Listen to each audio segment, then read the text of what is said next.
Jason entered the grand palace hall with slow and careful steps. The floor was wide and smooth, shining like glass under the bright light. Long curtains of red and gold touched the ground, and tall windows filled the room with sunlight. Around him stood many men and women dressed in fine robes. They whispered as he walked by, wondering why a young man from a faraway land had been brought before the queen. At the end of the hall, upon a high seat of stone and gold, sat Queen Helena. Her crown glittered, and her gown shimmered as if woven from silver threads. She held her chin high, and her eyes glowed faintly, brighter than any jewel in her crown. Jason had never seen eyes like that. They were not just bright but alive, holding both strength and sadness together. The guards stopped Jason a few steps away from the throne. He bowed, but his eyes lifted again to meet hers. The nobles watched closely, waiting to see what this stranger would say. Jason felt the weight of the silence, but he did not let fear control him. His heart told him to speak with honesty, not with titles or empty words. He opened his mouth and said softly, yet clear enough for all to hear, "Your eyes are beautiful." The hall froze. No one moved. No one breathed. The words were simple, but they struck the air like a blade. Never before had anyone spoken to the queen in such a way. The nobles looked at each other in shock. Some frowned, others whispered, but none dared to speak louder than a breath. Queen Helena sat still, her lips parted slightly, as if she wanted to answer, but could not. The strength she always carried in her voice was gone, replaced by silence. Her hands tightened around the arms of her throne, and her gaze stayed locked on the young man who had spoken so boldly. She tried to find a reply, but her throat felt dry, and her heart pounded in her chest. For the first time in years, the queen had no words. Jason did not look away. He stood with steady eyes, his face calm, his voice already spoken. He had not said the words to impress her court, nor to win her favor. He had spoken because he had seen truth, and truth was worth saying. The queen lowered her gaze for a moment, and that small motion shocked the nobles even more than his words. The queen who never bent, the queen who never lowered her head to anyone, had looked away. Murmurs filled the air, uneasy and restless. The guards waited for a command, unsure if the man should be punished or honored. But Helena gave no command. She slowly rose from her throne. Her gown swept across the steps as she turned and walked away without speaking a word. Her council followed, their faces tense, not knowing what to make of her silence. Jason stood alone in the hall, surrounded by nobles who could not hide their disbelief. That night, Queen Helena sat in her chamber far from the eyes of the court. The words returned to her again and again. She had heard thousands of praises in her life. They had called her wise. They had called her strong. They had called her ruler of all. But never had anyone looked past the crown and spoken to her as a person. His words had pierced through the walls she had built around her heart. She touched the edge of her crown and stared into a mirror. Her reflection looked back with glowing eyes that now seemed strange to her. For the first time she asked herself a question she had long forgotten. Was there more to her than duty and power? She wondered why such a simple man had shaken her heart more than any battle, more than any victory. Jason, in his chamber that night, also thought of the moment. He did not know what would come of his words. He only knew that he had spoken with honesty, and sometimes honesty carried a power greater than he understood. He lay down to rest, not knowing that his life had just changed, and that his fate was now tied to the queen whose silence spoke louder than any voice. The next morning, Jason woke early. The palace around him was quiet, but the whispers of the court still hung in his mind. He remembered the shocked faces of the nobles, and how Queen Helena had walked away without a single word. He did not know if he had insulted her or touched her heart. All he knew was that his words had come from truth.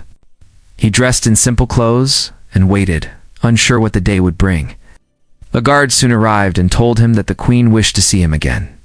Jason followed, walking through long corridors filled with tall statues and painted walls. His steps echoed as he wondered if this meeting would end with punishment. Yet when he entered the garden, he saw Helena standing under the shade of tall trees. Sunlight touched her gown, and the air carried the soft sound of water flowing from a fountain. She did not sit on a throne this time. She stood as a woman, not only as a queen. Jason bowed again, but when he lifted his head, he saw that her expression was calm, though her eyes still carried the same light that had struck him before. "You spoke words yesterday that no one else has ever spoken to me," Helena said at last. Her voice was steady, though softer than it had been in the hall. "Do you know what you have done?" Jason met her eyes. "I only spoke what I saw, nothing more." The queen studied him, as if trying to see into his soul. For a long moment, silence rested between them. Then, instead of anger, she let out a quiet breath and turned to walk along the garden path.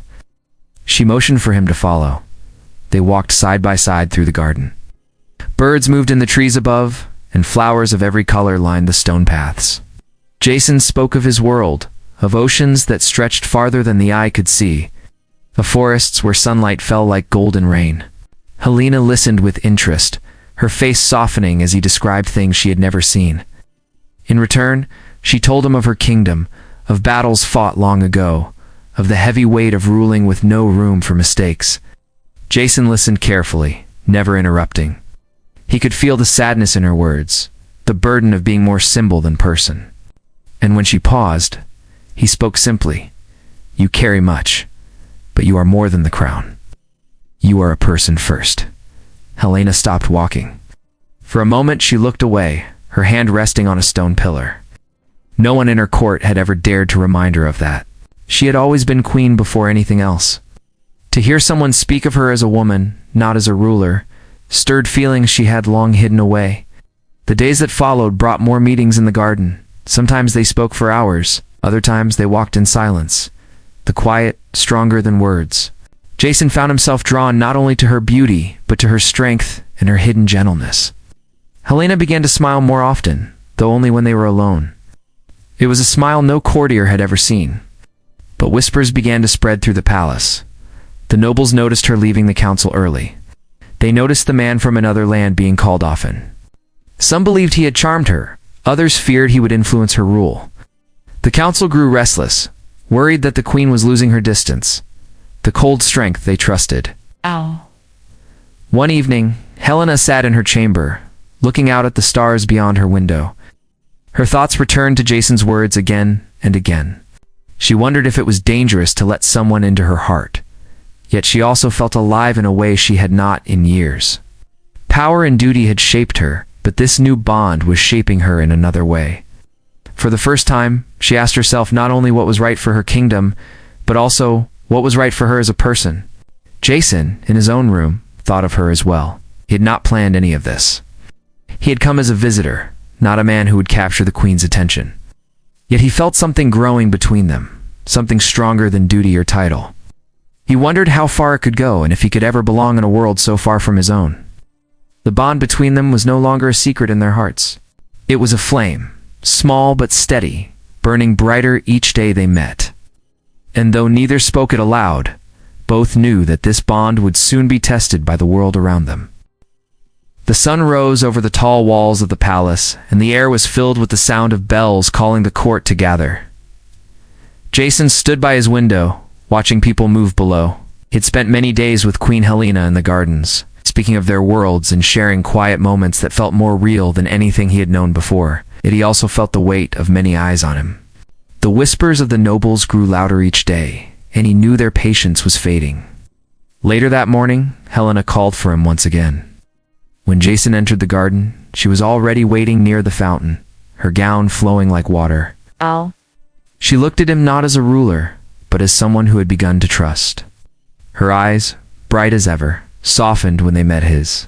"Jason," she said, her voice calm but filled with thought, "I wonder if I have been blind. I have lived so long as a queen that I forgot what it means to live as myself. When you speak to me, I do not feel like a crown. I feel like a person. Do you understand how strange that is for me?" Jason nodded. "I do. But you should not have to choose between being a queen and being yourself. It can be both." Her lips curved into a faint smile, one so rare that even she seemed surprised by it. She reached out and touched the water of the fountain, watching the ripples spread. "When you said my eyes were beautiful, I could not answer. It was not because I was offended, but because no one had ever spoken to me like that. They see me as power. They saw me as human." Jason's heart stirred. He wanted to tell her that he saw more than her crown, that he saw her strength and her sorrow, but he kept his words simple. Sometimes the truth is the hardest thing to say, and the hardest thing to hear. Their meetings grew longer. Helena began to ask questions she had never asked anyone else. She wanted to know about Jason's family, about the simple life he had left behind, about the small joys of a world without thrones and crowns. He told her of quiet evenings by the sea, of laughter with friends, of nights where the stars seemed close enough to touch. She listened with wide eyes, as if such simple things were treasures she had never known. At the same time, Jason learned about the hidden parts of her life. She spoke of endless counsels, of pressure to appear strong even when she was weary, of a loneliness that no one dared to acknowledge. She confessed that sometimes, in the silence of her chamber, she wondered if she had given up too much of herself to be the ruler her people demanded. Jason listened, and though he could not change her past, his presence gave her comfort. One evening, as the sky turned red with sunset, they walked along the palace walls. Helena looked out across her city, the rooftops stretching to the horizon. "I rule all of this," she said quietly. "Yet I have never felt more alive than in these moments with you." Jason stood beside her, feeling the truth of her words. Perhaps ruling does not mean losing yourself. Perhaps ruling means finding the courage to be both strong and true. Helena turned her head and studied him. Ow. There was something in her gaze that had not been there before. It was not only trust, but hope. She did not speak it aloud, but Jason felt it all the same. The bond had grown between them, deeper than either had expected. The palace walls carried whispers, and whispers soon became sharp voices. The council met in secret, worried that the queen's heart was being led astray by a man with no title, no name of power. Some demanded that Jason be sent away before he could influence her further. Others warned that her people might see her as weak if she allowed such closeness. Yet Helena ignored their warnings, choosing instead to meet Jason again and again. That night, alone in her chamber, she looked at the stars. She wondered if fate had brought him to her, or if she had chosen him herself. For the first time in years, she felt less like a queen and more like a woman who longed for something simple and true. And as Jason lay in his room, he wondered if he had the strength to stand by her when the storm of doubt and fear came. Their bond was strong, but soon it would be tested by forces greater than whispers. The council chamber was filled with loud voices. Nobles argued over maps, and reports spread across a wide table. Messengers had brought word that a neighboring kingdom was gathering soldiers near the border. Many feared that war was only days away. Queen Helena sat at the head of the table, her eyes steady, but her heart heavy. She listened as her advisors demanded strong action. They wanted to send armies, to show force, to crush any sign of threat before it grew stronger. Jason stood near the edge of the chamber, silent at first. He was not a noble nor a soldier, but Helena had allowed him to listen. As the council grew louder, his mind filled with worry. He could see the fire in their eyes, the hunger for war. Finally, when no one else paused, he spoke. "There is another way," Jason said. The room grew still. Dozens of eyes turned to him with doubt and anger. One noble slammed his hand on the table. "You are not of this court. You are not of this land. What right do you have to speak of our defense?" Jason did not raise his voice. He spoke with calm and steady words. "War will cost lives. Once it begins, it will not end easily. You may win, but your people will pay the price. There is strength in peace. Speak with them before swords are drawn. A hand held out may prevent blood from being spilled." Laughter rose from some of the nobles, sharp and cruel. "Naive words," one said. "Peace is weakness." But Helena raised her hand, and the room fell quiet. She looked at Jason, her eyes searching his. "And what would you have me do?" she asked. Jason met her gaze without fear. "Go to them yourself. Show them that you do not fear, but that you also do not desire war. Speak as a leader who cares for lives, not only for land. Show them strength through wisdom." The nobles burst into protest, shouting that it was too dangerous, that a queen must never risk herself. Yet Helena listened in silence. Deep inside, she knew Jason's words carried weight. She had ruled with strength all her life, but his honesty reminded her that true power was more than armies. That night, Helena walked in the gardens with Jason. The moonlight touched the leaves, and the sound of water filled the air. "You put me in a difficult place," she said quietly. "If I follow the council, we march into war. If I follow you, I risk being seen as weak." Jason stopped walking and turned to her. "Sometimes the right choice is the hardest one. If you go to them, you may be risking yourself, but you may also save thousands. What will your people remember more? That you stood proud in battle, or that you saved them from it?" Helena looked at him for a long time. She felt the weight of her crown pressing on her head, but she also felt his words pressing on her heart. For years she had carried her duty alone, but now she felt she was not alone anymore. The next day, she gathered her council and announced her choice. She would ride to the border and meet the rival kingdom face to face. The council cried out in shock. Some begged her not to go, others threatened to resign, but her voice was clear and unshaken. "I will not let my people bleed if there is still another path." Jason rode with her when she left the city. The journey was long, and soldiers marched beside them, ready to protect their queen. Along the road, common people lined the way. They bowed, but their eyes showed fear of the war they believed was coming. Helena looked at their faces and felt her resolve strengthen. She could not fail them. At the border, tents of the rival kingdom stretched across the fields. Banners waved, and soldiers stood armed. Helena rode forward, her cloak flowing behind her. Jason rode at her side, his eyes sharp, his heart steady. Together, they faced the unknown. When the rival king stepped out to meet them, the air was thick with tension. Spears and swords were ready on both sides. Helena raised her hand, and silence fell. She spoke with a voice that carried across the field, strong yet calm. "I am not here to bring war. I am here to offer peace. Let us speak as rulers, not as enemies." Jason stood beside her, watching as the rival king studied her. No one moved, no one spoke. The moment stretched, heavy and uncertain. Helena's choice hung in the balance, and the fate of her kingdom rested on what would happen next. The field was silent as Queen Helena stood before the rival king. Jason watched closely, ready for anything, his heart beating fast. The rival king was a tall man with sharp eyes, and behind him his army waited for his signal. One wrong word could set fire to the land. "I have come not to threaten," she said, "but to protect. My people do not want war. Your people do not want war. We can spill blood, or we can find peace. Which path will you choose?" The rival king studied her. He looked at Jason too, as if trying to understand why this stranger stood so close to the queen. At last, the king spoke. "Why should I trust you? You speak of peace, but peace often hides weakness." Helena did not look away. "Trust me because I stand here myself. I did not send soldiers in my place. I risk my life before yours. Does that look like weakness to you?" The rival king's face tightened. The nobles behind Helena held their breath, afraid of what he might say. Then slowly he raised his hand, and his soldiers lowered their weapons. "You are brave," he said at last. "Perhaps too brave, but I will hear your words."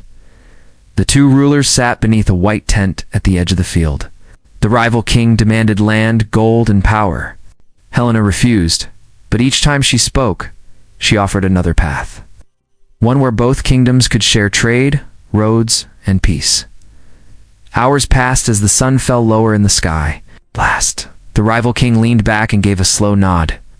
"Let trade bind us stronger than battle." Relief swept through the camp. Helena's council looked at her in awe. Jason felt his chest lighten as if a heavy stone had been lifted. She had done it, with words, not swords. She had saved her people. That night, as the army returned to the city, the people filled the streets. They cheered and sang, throwing flowers as their queen passed. Helena raised her hand, but her eyes searched for Jason. In the crowd of light and sound, she found him walking beside her horse, his face calm, his eyes steady. She smiled, and for a moment, the crown on her head felt lighter. Later, in the quiet of the garden, she asked him to stay with her. "I am only a man from another place." Helena stepped closer. Her voice trembled, though her gaze was firm. "When you first came before me, you said words no one else dared. You saw me as human, not only as queen. That day I could not speak, because I had never heard the truth spoken to me so clearly. You made me feel something I thought was lost. Jason looked into her eyes, the same eyes that had silenced a hall, the same eyes that had carried sorrow and now carried hope. I only spoke what was true. I will keep speaking it, for as long as you let me stand beside you. They walked together under the stars, the sound of the fountain nearby. For Helena, it was not only peace she had gained, but a future she could share. For Jason, it was not only honor, but a home in a world that had once felt far away. The kingdom slept in peace that night, and two hearts woke to something stronger than fear or power. Where once there was silence, now there was hope, and in that hope, they found each other.